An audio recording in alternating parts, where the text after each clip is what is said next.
Kepada yang terhormat Menteri Pertahanan Republik Indonesia, Pak Prabowo, Kepala Badan Intelijen Negara, Pak Budi Gunawan, para wakil rakyat di DPR dan DPRD, serta seluruh rakyat Indonesia dan rakyat dunia pemirsa video ini.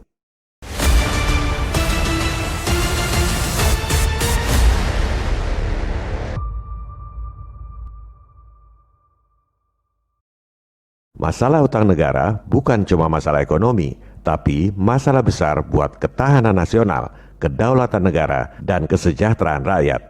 Sebab ancaman untuk memecah belah NKRI itu bukan cuma teroris yang dananya belum seberapa. Betul itu ancaman, tapi di zaman now, ancaman ketahanan nasional yang paling besar untuk menghancurkan keutuhan NKRI adalah ekonomi lewat utang. Menghancurkan negara tanpa sebutir peluru. Penjajahan zaman dulu jurusnya divide et impera, divide and conquer, pecah belah dan taklukkan. Penjajahan zaman now, pecah belahnya lewat ekonomi, utang yang tak mampu dibayar. Menaklukkannya bukan dengan tentara, tapi lewat bankster berbaju IMF. Dengan persenjataan seperti apapun, kalau kita sudah nggak bisa bayar utang, kita nggak akan bisa melawan. Utang kalau zaman dulu lewat pinjaman dari IGGI, CGI, dan lain-lain. Bunganya sangat rendah. Itu pun mereka udah untung besar. Karena uang buat utang itu sebenarnya cuma penggandaan uang giral atau uang elektronik lewat sistem perbankan fractional reserve. Uang dolarnya nggak pernah dicetak. Mereka nggak pernah keluar duit sepeser pun buat kasih utang pada kita. Tapi masih mendingan, utangnya sama organisasi. Kalau mau negosiasi, lunasi utang masih terkontrol. Di era reformasi ini, utangnya pada para investor di pasar modal, bunganya jauh lebih tinggi dan sudah nggak bisa dikontrol lagi. Nggak ada negosiasi, nggak ada pemotongan utang. Satu-satunya cara cuma buyback di harga premium.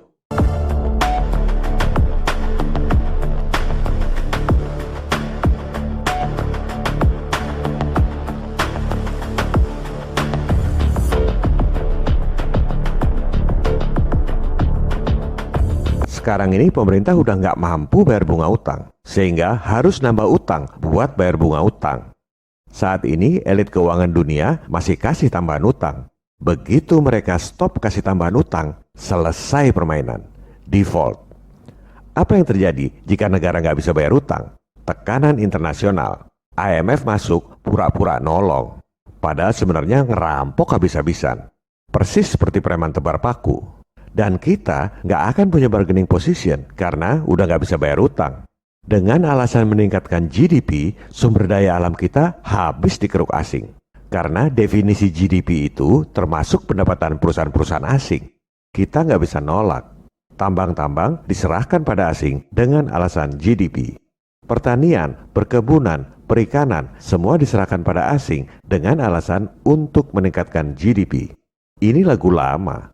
Tahun 67 dulu juga Freeport masuk alasannya untuk meningkatkan GDP. Membuat daerah-daerah potensial jadi negara sendiri pun, atau otonomi khusus seperti negara dalam negara, kita nggak akan bisa nolak. Sebab dengan separatisme, mereka lebih leluasa membuat deal dengan pemerintahan baru di daerah. Inilah ancaman nyata kedaulatan negara yang sesungguhnya. Ekonomi lewat utang. Mereka lah teroris yang sesungguhnya. Jauh lebih berbahaya dari teroris yang tinggal di rumah-rumah kontrakan.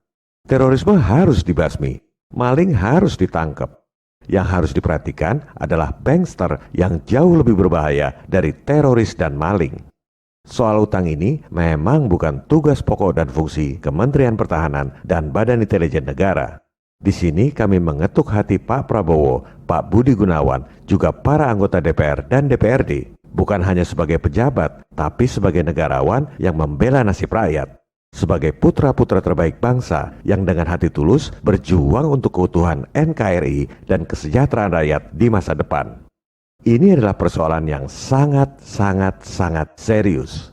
Nasib bangsa ini, kedaulatan negara, keutuhan NKRI tinggal tergantung pada tambahan utang itu. Begitu di stop, habis kita Pak. Bukan diserang oleh tentara yang bawa senjata, melainkan oleh para bankster berdasi yang menghabisi nyawa NKRI lewat regulasi. The greatest trick the devil ever pulled was convincing the world he didn't exist.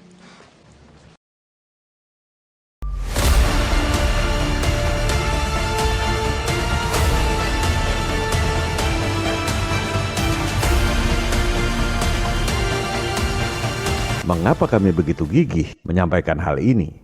Kami ini bukan cebong, bukan kampret, bukan kadrun.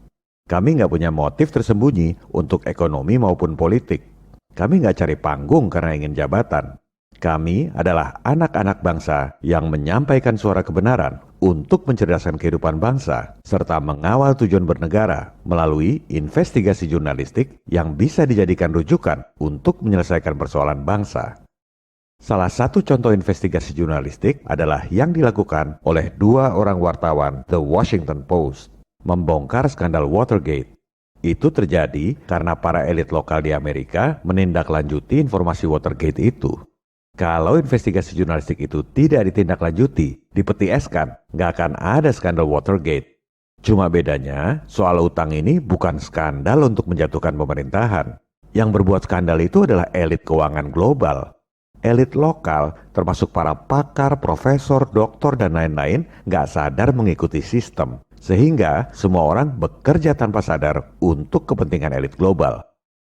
Dalam kasus Watergate, dua wartawan itu sebenarnya juga dapat bocoran dari orang misterius yang kemudian dijuluki Deep Throat.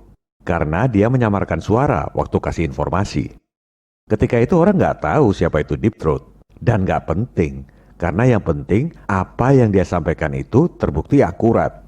Baru 30 tahun kemudian, setelah kadaluarsa, si orang misterius itu ngaku. Ternyata dia adalah orang kedua di FBI. Kalau bukan orang dalam, nggak akan tahu informasi Watergate. Begitu juga soal utang ini.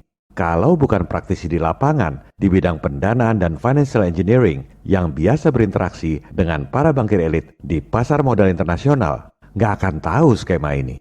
Mau profesor, doktor yang titelnya numpuk pun, kalau cuma pinter textbook, nggak akan tahu.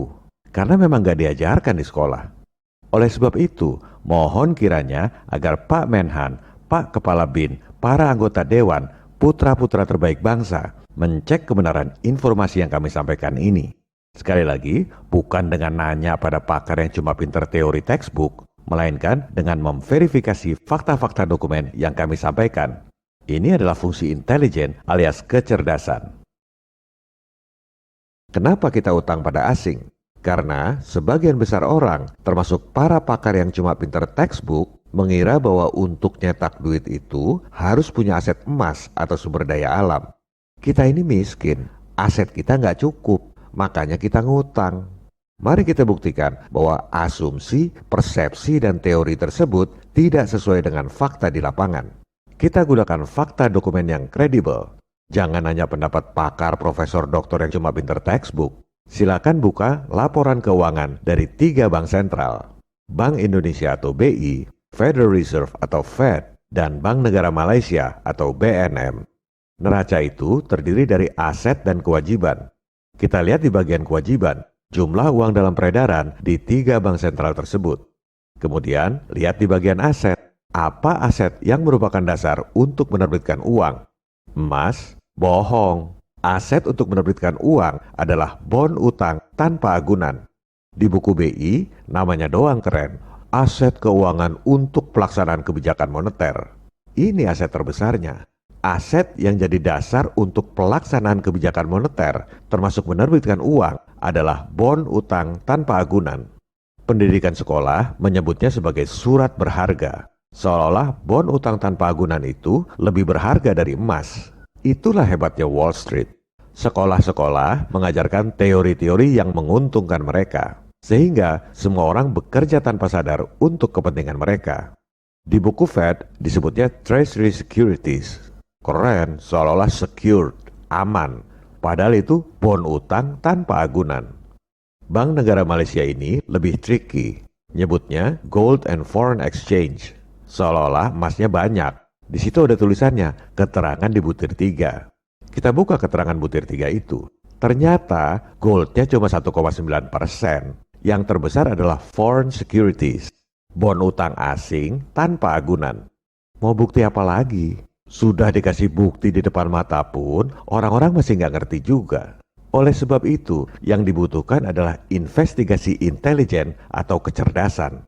Orang-orang yang IQ jongkok nggak bakal ngerti. Seperti yang dikatakan oleh Mark Twain, lebih mudah menipu orang ketimbang meyakinkan orang bahwa dia sudah ditipu.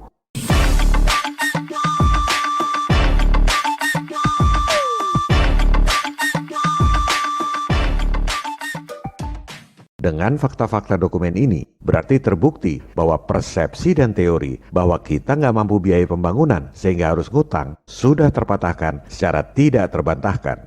Supaya negara terus tergantung pada utang, mereka mempropagandakan soal hyperinflasi supaya orang ketakutan. Seolah-olah kalau nyetak duit sendiri itu inflasi, kalau ngutang nggak inflasi. Pada episode lalu, kami sudah buktikan dengan fakta dokumen yang tidak terbantahkan bahwa per November 2020, di luar uang resmi yang diterbitkan dan dibukukan oleh BI, ada lagi penambahan uang dalam peredaran sebesar 5.900 triliun yang berasal dari utang. Baik nyetak duit sendiri maupun utang, sama-sama nambah uang dalam peredaran, sama-sama inflasi. Terus, buat apa ngutang?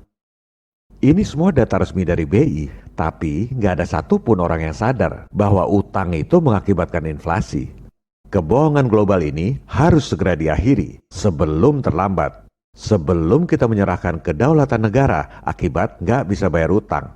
Jangan harap ada solusi dari Menkeu. Solusinya cuma nambah utang buat gali lubang tutup lubang, tanpa memikirkan bahwa begitu utangan di stop, kita menyerahkan kedaulatan negara pada asing lewat regulasi. Ini merupakan bahaya laten buat ketahanan nasional dan kedaulatan negara.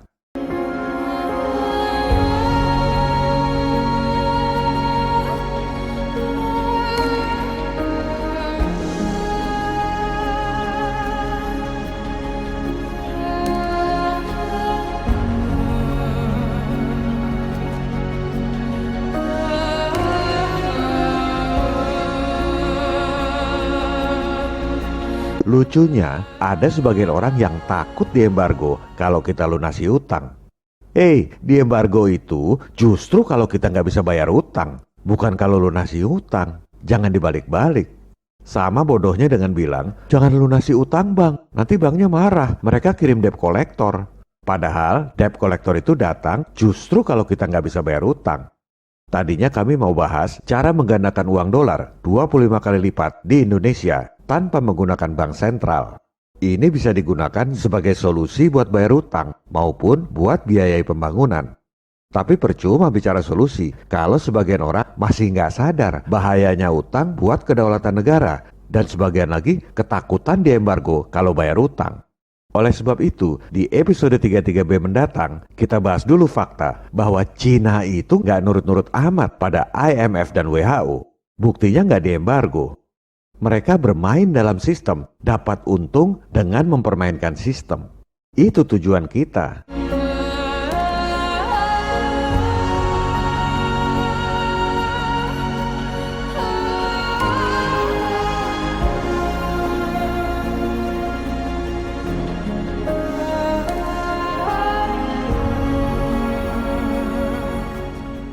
Jadi, musuh kita yang sesungguhnya adalah kebodohan dan sifat pengecut kita sendiri.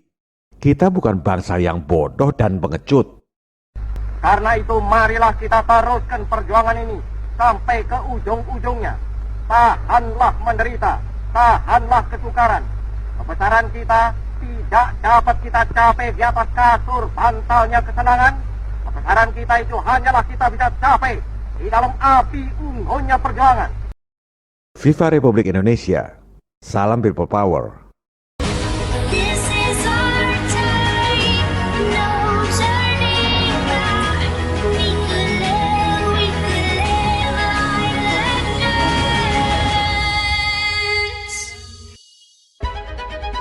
Fate falls hard on our shoulders, but legends never die.